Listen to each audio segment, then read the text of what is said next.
السلام علیکم ورحمۃ اللہ وبرکاتہ۔ الحمدللہ وحدہ والصلاة والسلام علی من لا نبی بعدہ وبعد۔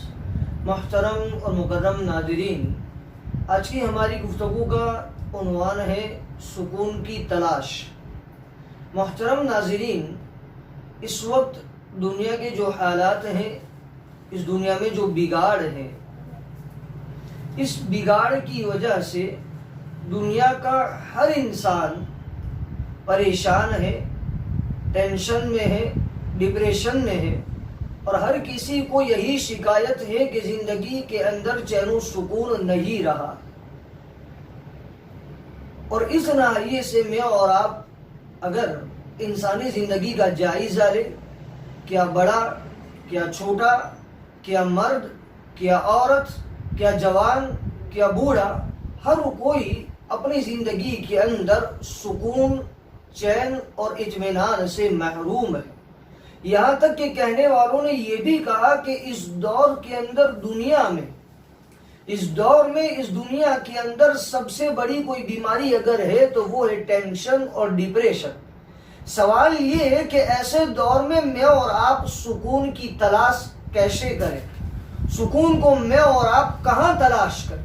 اسی کا جواب مجھے اور آپ کو آج سمجھنا ہے۔ سب سے پہلی بنیادی بات، انسان کی یہ سب سے بڑی بنیادی غلطی ہے کہ انسان زندگی کے چین کو، زندگی کے سکون اور اطمینان کو مال و دولت کے اندر تلاش کرتا ہے، کاروبار میں تلاش کرتا ہے، خواہشات کی تکمیل میں تلاش کرتا ہے، جبکہ اللہ رب العالمین قرآن مجید کے اندر بالکل صاف الفاظ میں اس بات کو بیان فرماتے ہیں، الا بذکر اللہ تطمئن القلوب، الا بذکر اللہ تطمئن القلوب۔ اللہ رب العالمین کہتے ہیں کہ یاد رکھو، اس دنیا کے اندر دلوں کا سکون، دلوں کا اطمینان اگر چاہتے ہو تو صرف اور صرف اللہ رب العالمین نے دلوں کے سکون کو اللہ کے ذکر کے اندر رکھا ہے۔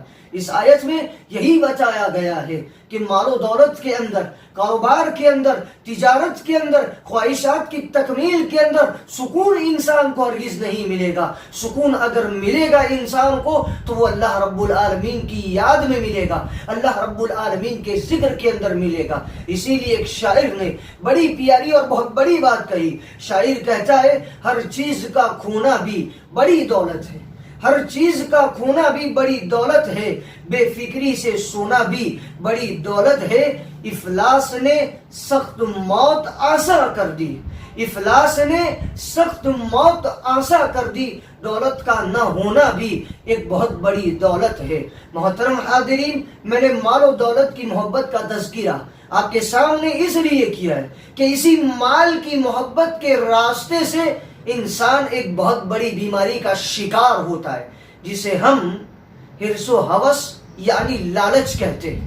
اور یہ لالچ انسان کی زندگی کے سکون کو، دیمک جس طرح لکڑی کو چاٹتا ہے، بالکل اسی طرح یہ لالچ انسان کی زندگی سے سکون کو ہمیشہ کے لیے ختم کر کے رکھ دیتی ہے، مگر اس کا احساس ہمیں نہیں ہوتا۔ آپ صلی اللہ علیہ وسلم نے اسی بات کی طرف اشارہ کرتے ہوئے فرمایا، لو کان لابن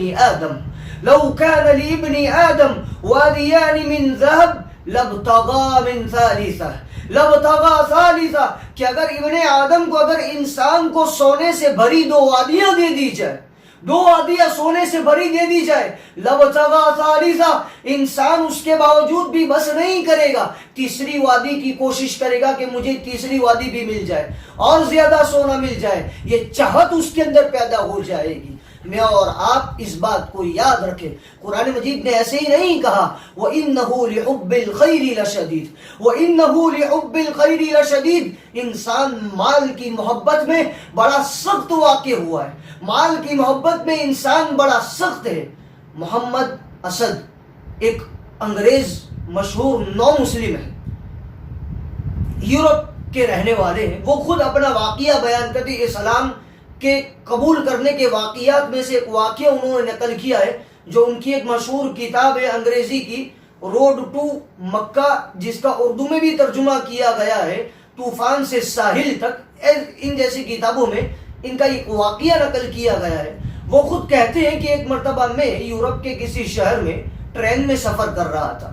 میں نے دیکھا کہ میرے پاس آس پاس کئی انگریز بیٹھے ہیں اور دیکھا کہ ہر کوئی اپنی جگہ پریشان ہے. ہر کسی کے چہرے پر ایک طرح کا ٹینشن ہے. میں سارا سفر سوچتا رہا کہ آخر وجہ کیا ہے. یورپ کے لوگوں کے پاس مال ہے, دولت ہے, سائنس ہے, سب کچھ ہے, عیش و آرام ہے, ساری چیزیں, اس کے باوجود بھی ٹینشن میں کیوں, اس کے باوجود بھی پریشان کیوں ہیں. محمد اسد کہتے ہیں کہ میں جب گھر پہنچا تو میری میز پر قرآن پڑا ہوا تھا. میں نے قرآن مجید کو کھولا اور سب سے پہلی آیت جس پر میری نظر پڑی وہ آیت تھی الہاکم التکاثر حتی زرتم المقابر. الہاکم التکاثر حتی زرتم المقابر, کہ انسان اس دنیا کے اندر زیادتی کی طلب نے, لالچی کی طلب نے انسان کو آخرت سے غافل کر دیا ہے. حتی زرتم المقابر, لالچ کا ایسا پردہ اس کی آنکھوں کے سامنے پڑا ہوا ہے کہ یہ لالچ کا, یہ غفلت کا پردہ موت کے آنے تک انسان کی آنکھوں سے ہٹتا نہیں ہے. محمد اسد کہتے ہیں کہ اس ایک آیت کو پڑھ کر میں سمجھ گیا کہ یورپ کے لوگوں کے پاس مال ہے, دولت ہے, عیش و آرام ہے, زندگی کی ساری نعمتیں ان کے پاس ہے, اس کے باوجود بھی پریشان ہے. تو اس کا جواب اللہ رب العالمین نے اسی آیت کریمہ کے اندر دیا ہے کہ وہ لوگ مال کی محبت میں بڑے سخت ہیں, مال کے زیادہ لالچی ہے. اس وجہ سے زندگی میں رب کی نعمتیں ہونے کے باوجود بھی وہ پریشان ہے. زندگی کے اندر ان کے پاس چین و سکون اور اطمینان نہیں ہے. اسی طریقے سے زندگی میں پائی جانے والی الجھنوں کا ایک سبب ہمارا اپنا موجودہ کلچر ہے. اللہ تعالیٰ نے رات بنائی سونے کے لیے, دن بنایا محنت کرنے کے لیے, کام کرنے کے لیے, مگر آج میں اور آپ اپنے معاشرے کا جائزہ لیں اور اندازہ لگائیں میرے اور آپ کا معاشرہ کس کلچر کے اندر اپنی زندگی گزار رہا ہے. ہمارے اپنے نوجوان لوگوں کی عادت یہی ہے, رات کو دیر تک جاگنا, چاہے پھر وہ جاب کے سلسلے میں ہو یا موبائل کا استعمال کرتے ہوئے ہو یا پھر 12, 1, 2 بجے تک دوستوں کے ساتھ بیٹھ کر گپے لڑانے میں ہو, ہوٹل میں بیٹھ کر کھانا کھانے میں وقت گزارنا ہو. آپ کسی بھی مسئلے کو لے لیجیے, آج ہر کوئی رات کو 12, 1, 2 تک جاگ رہا ہے. جبکہ اللہ رب العالمین قرآن مجید کے اندر یہ کہتے ہیں کہ اللہ نے اگر رات کو بنایا ہے تو وہ سکون حاصل کرنے کے لیے. آپ قرآن مجید کو پڑھیں, جتنی بھی مرتبہ اللہ رب العالمین نے رات کا تذکرہ کیا ہے, کہیں نہ کہیں اللہ رب العالمین نے رات کے ساتھ سکون کو جوڑ کر رکھا ہے. مثال کے طور پر ایک آیت میں آپ کے سامنے پیش کروں. اللہ رب العالمین نے قرآن مجید کے اندر کہا اللہ الذی جعل لکم اللیل لتسکنوا, اللہ رب العالمین ہی کی ذات ہے کہ جس نے رات کو تمہارے لیے سکون حاصل کرنے کا ذریعہ بنایا. اب ایک طرف اللہ تعالیٰ رات کو سکون حاصل کرنے کا ذریعہ بنائے اور دوسری طرف ہمارا معاشرہ راتوں کو جاگ کر اس سکون کو کھو دیتا ہے اور ہمیں اس کا احساس بھی نہیں. ہمیں سکون تلاش کرنا ہے تو رب نے جن چیزوں کے اندر سکون بنا کر رکھا ہے ہم ان چیزوں کے اندر تلاش کریں. دوستوں کے پاس بیٹھ کر ادھر ادھر کی باتیں لگانے میں, ہوٹلوں کے اندر اچھے سے اچھا بیٹھ کر کھانے میں, موبائل استعمال کرنے میں انسان کو سکون نہیں ملے گا. اللہ نے جہاں سکون کو رکھا ہے وہیں تلاش کرنے سے انسان کو سکون ملے گا. اسی طریقے سے ایک اور وجہ کہ جس کی وجہ سے انسان کی زندگی کے اندر آج سکون نہیں رہا ہے وہ ہے تقدیر پر ایمان. انسان کی زندگی کے اندر آج تقدیر پر ایمان نہیں رہا ہے اور یہ وہ سہارا ہے. اگر انسان اس سہارے کو اپنی زندگی کے اندر اپنا لے, بڑی سے بڑی مصیبت اس سہارے کے ذریعے انسان کی آسان ہو جاتی ہے. اسی سہارے کے ذریعے انسان مصیبتوں کے اندر بھی سکون کے سمندر میں تیر سکتا ہے. اس کو سمجھنے کے لیے میں اور آپ نبی کریم صلی اللہ علیہ وسلم کی زندگی کو پڑھ لیں, صحابہ کرام کی زندگی کو پڑھ لیں. ان کی زندگی کے اندر ہزاروں آزمائشیں تھی, لاکھوں آزمائشیں تھی, مگر اس کے باوجود بھی وہ چین اور سکون کے ساتھ زندگی گزار رہے تھے. مثالیں آپ جانتے ہیں, میں اس کی تفصیل میں جانا نہیں چاہتا ہوں, لیکن ہاں اتنا ضرور کہوں گا اللہ رب العالمین نے آپ صلی اللہ علیہ وسلم کے ذریعے بڑی پیاری بات ہم مسلمانوں تک پہنچائی. نبی کریم صلی اللہ علیہ وسلم نے فرمایا کہ جو چیز تم سے چھوٹ گئی ہے, جو چیز تم سے چھوٹ گئی ہے اس چیز کو تم کبھی دنیا کے اندر حاصل نہیں کر سکتے، اور جس چیز کو تم نے حاصل کر لیا ہے وہ چیز دنیا کے اندر تمہارے ہاتھ سے کبھی چھوٹ نہیں سکتی ہے۔ میرے پیارے بھائیوں، سمجھ سکے تو سمجھے، آج ہماری زندگی کے اندر ایمان کی کتنی کمزوری، تقدیر پر ایمان اگر آ جائے تو زندگی کا سکون میرے اور آپ کی زندگی کے اندر آ جائے گا۔ ایک آخری بات کہہ کر میں اپنی بات کو ختم کر دوں۔ آج ہماری زندگیوں کے اندر فتنے، فساد، لڑائیاں، ٹینشن، ڈپریشن، آپ جو بھی کہیں، یہ ساری چیزیں اگر ہیں تو اس کی بنیادی وجہ ہے ہمارے اپنے گھروں کا اختلاف، ہمارے اپنے گھروں کی لڑائیاں، شوہر اور بیوی کے جھگڑے۔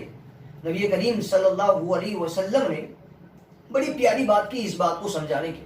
آپ صلی اللہ علیہ وسلم نے فرمایا کہ جب تمہارے پاس ایسے رشتے آئے کہ جو دیندار ہے، دین کے معاملے میں بہتر ہے، تو تمہیں چاہیے کہ تم اس پر الحمدللہ کہو، شادی کرا دو، نکاح کرا دو۔ اگر تم نے ایسا نہیں کیا تو پھر زمین میں فتنے اور فساد ہوں گے۔ اس ایک حدیث کا جائزہ لے لے۔ آج ہمارے معاشرے کے اندر آج جو شادیاں ہو رہی ہیں، دینداری کو دیکھ کر نہیں، مال و دولت کو دیکھ کر، خوبصورتی کو دیکھ کر، عورت کے خاندان کو دیکھ کر، ان ساری چیزوں کو دیکھ کر آج ہم شادیاں کر رہے ہیں۔ نتیجے میں بات بات میں ہمارے گھروں کے اندر لڑائیاں، اور ہر بات پر بات طلاق تک جا کر پہنچ جاتی۔ آپ نے دیکھا نہیں، ایک صحابی اللہ کے نبی صلی اللہ علیہ وسلم کے پاس آئے، اللہ کے نبی صلی اللہ علیہ وسلم سے آ کر سوال کیا، اے اللہ کے رسول صلی اللہ علیہ وسلم، میری بیوی کا میرے اوپر کیا حق ہے؟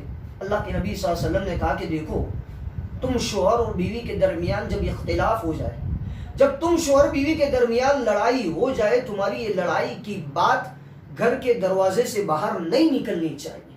یہ بات آپ صلی اللہ علیہ وسلم نے کیوں کہی؟ تاکہ انسان کی زندگی کے اندر سکون و اطمینان رہے۔ اس لیے کہ اگر اس کی لڑائی کی بات باہر جائے گی، چار انسان چار بات کریں گے، انسان کو کچھ غلط سنائیں گے، وہ آ کر اپنی بیوی کو کچھ سنائے گا، گھر میں جو سکون ہے وہ سکون خود بخود دور ہو جائے گا۔ اسی لیے آپ صلی اللہ علیہ وسلم نے کہا کہ تم اپنے لڑائی، تم اپنے اختلاف کی باتیں گھر کے دروازے تک محدود رکھو، گھر سے باہر کسی اور کو معلوم نہیں ہونے چاہیے۔ تو میں اور آپ اگر سکون کو تلاش کرنا چاہتے ہیں تو اس راستے پر تلاش کریں کہ میں اور آپ شادیاں دینداری کو دیکھ کر کرائے، خود بخود ہمارے معاشرے کے اندر سکون، اطمینان اور چین قائم ہو جائے گا۔ رب العالمین سے دعا ہے، العالمین پروردگارہ مجھے اور آپ کو کہنے اور سننے سے زیادہ عمل کرنے کی توفیق عطا فرمائے۔ آمین ثم آمین، وآخر دعوانا ان الحمد للہ رب العالمین۔ السلام علیکم ورحمۃ اللہ وبرکاتہ۔